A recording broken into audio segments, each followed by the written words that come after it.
Hey all, welcome back to the channel. Brendan here, aka Cliff Jumper. We are back on our 260 odd thousand mile 1.8 turbo Jetta. She's 25 years old, and as with many old cars, she has started to develop leaks in various spots. So today we are going to show you one way to find a coolant leak, and we will fix it. So let's get into it.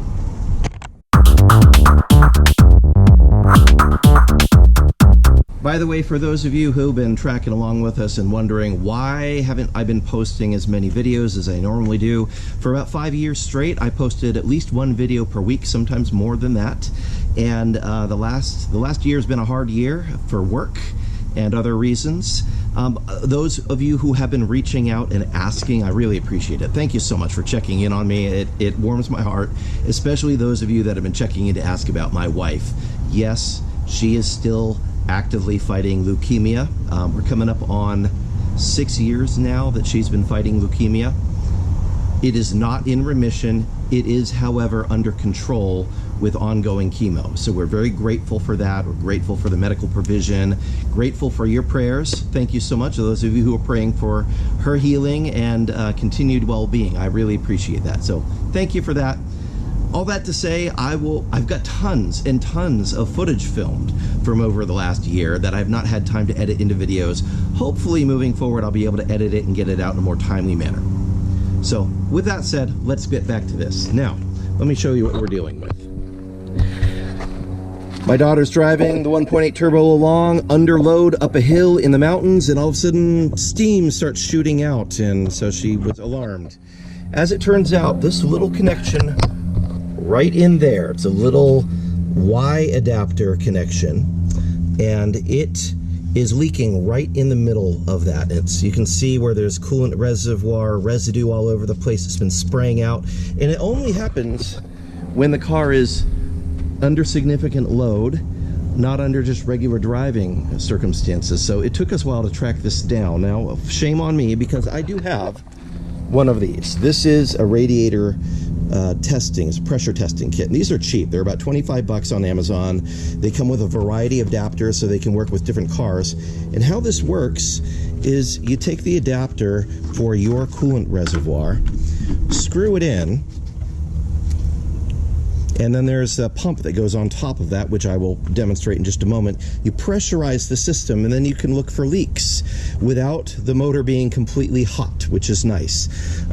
The only drawback of this is if it is a leak somewhere dependent upon the thermostat being open, you might not find that leak. But this does pressurize the whole system. It back pressurizes it from both sides.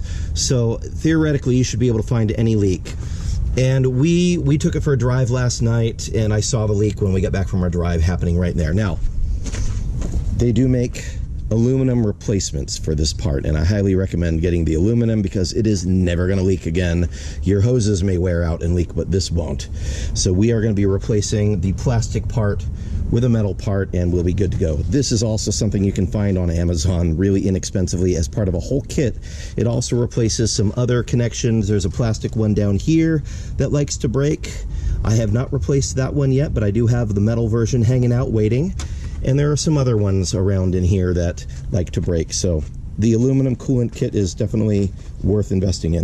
Now, you will need, anytime you're working with Volkswagen hose clamps, one of these special tools to get in there and unclamp these deals.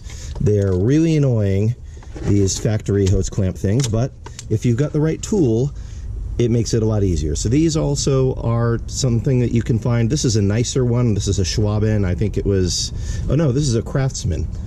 So this one is a little bit more money, but you don't have to spend a crazy ton of money. These are not complicated tools. So this is the up-close personal one. This is a version that lets you reach into weird places and does the same exact thing. So it locks onto those special hose clamps, grabs them, locks them open so you can manipulate them.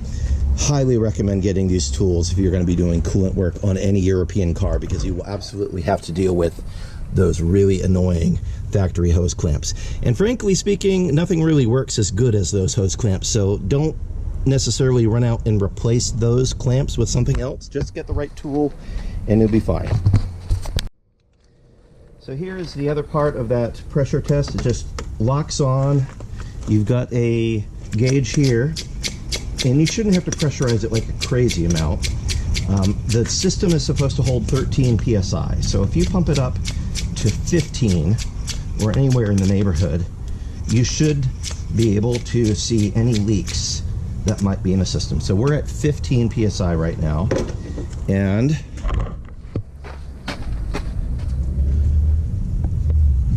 hard to see because it's bright out, but there's already a little trickle coming out right there in the V of this connector. So I know this connector is bad. We're going to go ahead and replace it. If I didn't know where that already was, I'd probably start underneath the car, look to see where drips were coming out, and then trace them upward to find, you know, some of the usual suspects are the thermostat housing, the housing where it meets the side of the cylinder head here. That is really common to leak. The coolant temperature sensor O-rings tend to shrink over time and they will leak. So like all of the stuff that connects to the head that's plastic tends to leak. You will also get the big connector here that comes out of your main radiator hose. It will eventually crack and leak right there. Down at the very bottom of the radiator, there's also some connections that will crack and leak. Where the heater core hoses go into the dash, those will also crack and leak. So you've got a few different spots that are notorious for developing issues, cracking and leaking. We're going to focus on this one right here. I'm going to use my little hose clamp tools, get down in here, grab a hold of this annoying hose clamp and manipulate it down the hose so it's out of the way, and then let that be where it's going to be. Do the same thing on the other end.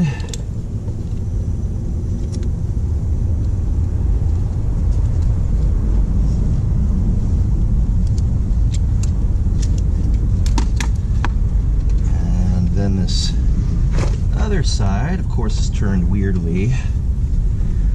I'm going to use my other hose clamps to get this one. It's a slightly different style of hose clamp. It's I'll show you when it's off the car. It'll be easier to see.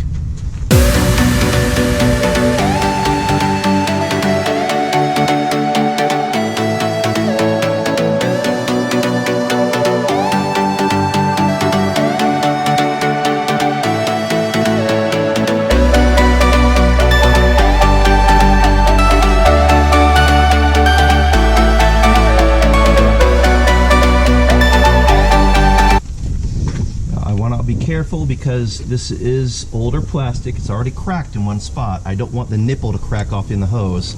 That creates an entire different scenario that I have to deal with. So I'm gonna use hose clamp pliers to try to break the hose connection off, and well, not break, but loosen it and slide it off.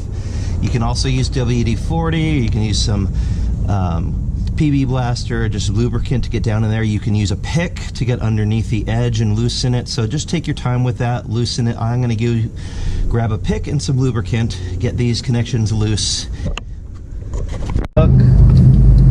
Putting it under the edge of the hose and just putting in a little bit of lubricant. And that will really help be able to get the hoses off of these old connectors without breaking the plastic connector. I'm going to do that to all three sides of this connection.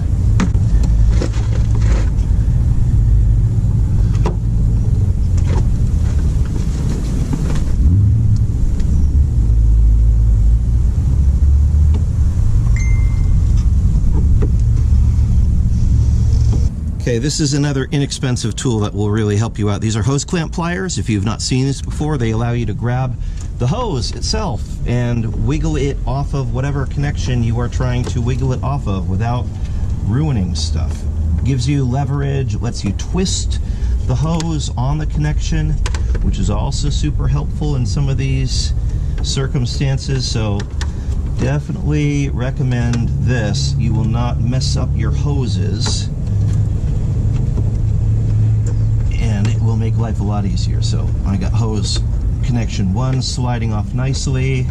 So I'm going to go get my clamps also. There are these scissor things you can stick on the end of coolant hoses. They will keep coolant from leaking out while you're working on it.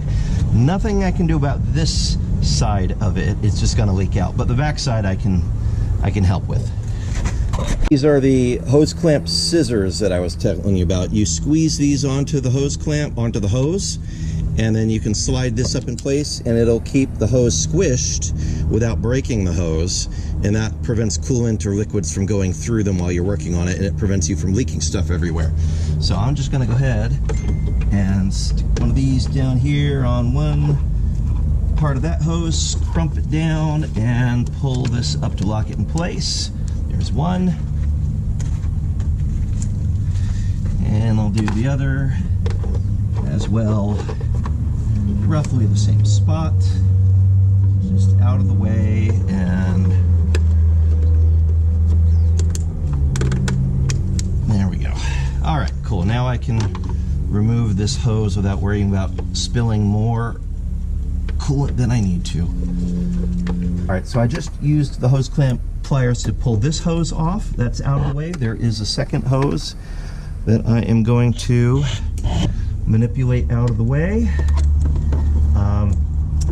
I don't think I moved the hose clamp quite off of where it is squished to, so I'm going to move it down a little further, and then I should be able to grab that hose and twist it a little bit and manipulate it off of this connection. There we go. That one is off. And now we just got to get this third one here. So this should be able to just twist off. There we go. There's the broken part. And we'll go ahead and put the new one in and put the hose clamps in, and we'll be done with this repair. There we go. Old one, new one. This one's leaking from right there in the V between these connections. So, yep. Nasty, broken, old, brittle. This one will last.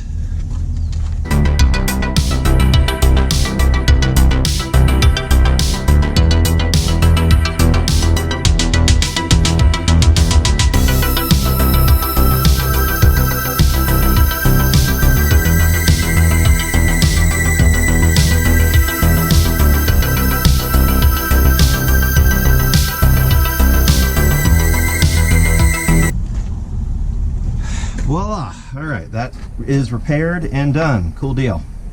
Now the last thing to do will be add the proper European coolant to this, which you want to use the pink stuff for a Mark IV.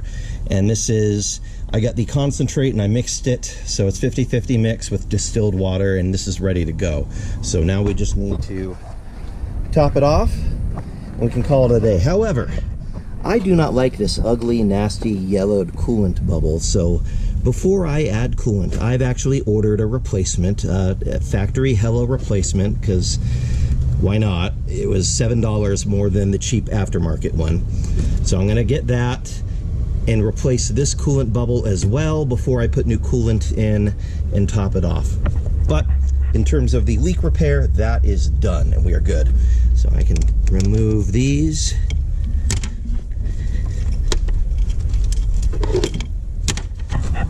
So overall, these are all the tools I used: a pick, some hose pliers, two sets of hose clamp pliers, both the close-in ones and the long-reach one, the metal version of this that I got on Amazon, and some of these hose clamps that are temporary, some coolant, and a little bit of lubricant. That's all you need. I hope this helped you out. If it did, please hit like. Maybe even subscribe to my channel. I'm a one-person show and it really helps out everybody that subscribes. Thank you so much. Let me know what project you are working on in the comments, and I will see you next time. God bless. Bye-bye. And on that terrible disappointment, it's time to say goodbye. We'll be back.